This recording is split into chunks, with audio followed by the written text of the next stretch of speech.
আমাদের Singapore to Malaysia trip. Hello everyone, welcome to Chayanika's blog. তোমরা সবাই কেমন আছো? এই ট্রিপের সিঙ্গাপুরে তেমন কোনো শ্যুটই আমি করতে পারিনি। কারণ বলো তো কেন?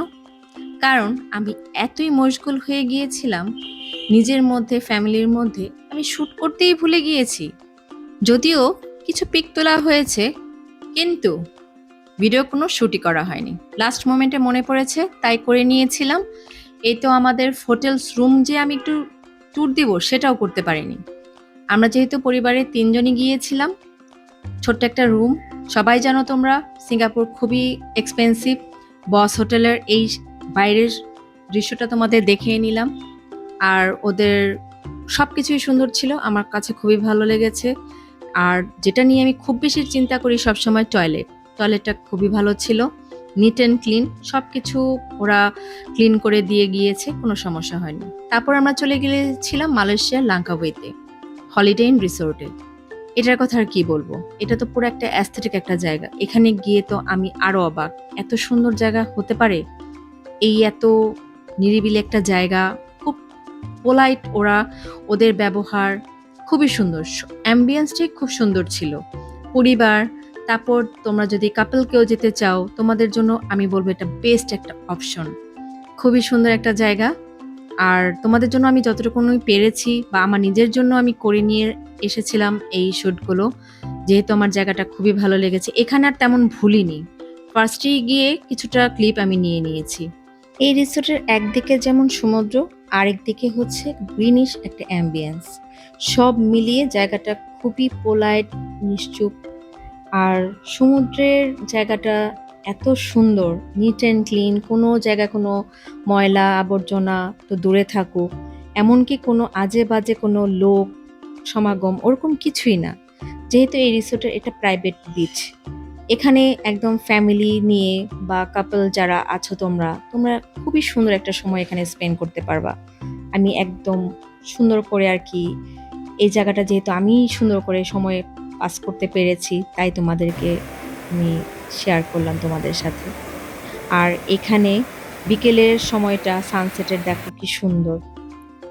আমার মেয়ে যেহেতু সাঁতার জানে না, তার পাপার কাঁধেই সে তখন সাঁতারে ট্রাই করছিল। আমি যেহেতু পারি না, আমি নামিনি।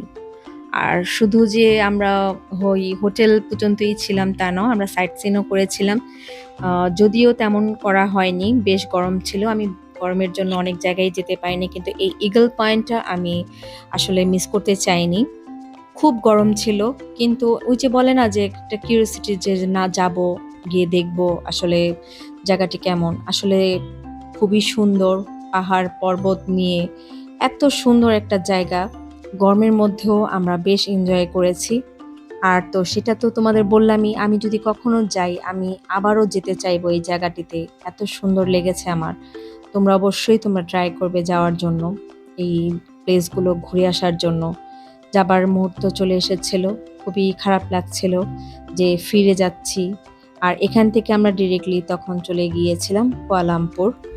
কুয়ালালামপুরে আবার একটু আলাদা একটা অ্যাম্বিয়েন্স পেয়েছি, যেখানে ক্রাউডেড এরিয়া, মানুষজন বেশি আর কি। একটা শান্ত জায়গা থেকে আবার এখানে চলে এসে একটু আনইজি লাগছিল। তারপর আমরা এনজয় করেছি, যেহেতু ঘুরতে এসেছিলাম, ঘুরতে গিয়েছি। টুইন টাওয়ারে গেলাম, টুইন টাওয়ারে সব একদম ভালো ভালো ব্র্যান্ড, সব ব্র্যান্ডেড দোকানগুলো ছিল। সেখান থেকে আমরা আবার চলে গিয়েছিলাম এই জালানলংয়ের স্ট্রিট ফুডগুলোর এখানে, যেখানে ট্যুরিস্টদের একদম কি বলবো, এক ওখানে একদম সমাগম।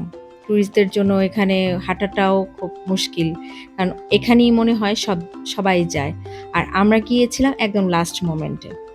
আসলে আমাদের হোটেলের পাশেই ছিল এই জায়গাটি, কিন্তু আমি ওদিকে যাওয়ার সুযোগটা খুব কম হয়েছিল, বা লাস্ট মোমেন্টেই আধা ঘন্টার জন্য এখানে যাওয়া হয়েছিল। আর ওইখানে এমন কোনো খাবার নেই যে পাওয়া যায় না, ফ্রাইড রাইস, নুডলস, চাউমিন, সব রকমের খাবার, অক্টোপাস থেকে শুরু করে শামুক, এটা সেটা, পোর্ক, সব রকমের সব খাবার এখানে তোমরা ট্রাই করতে পারো। এই তো আমাদের ঘোরাফেরা শেষ, তারপরের দিন আমাদের ফ্লাইট ছিল। আমাদের ছোট্ট ট্রিপ শেষ করে ঘরে ফিরে আসি। আমার এই মিনি ব্লগটা কেমন লাগলো অবশ্যই কমেন্টে জানাবে। Thanks for watching.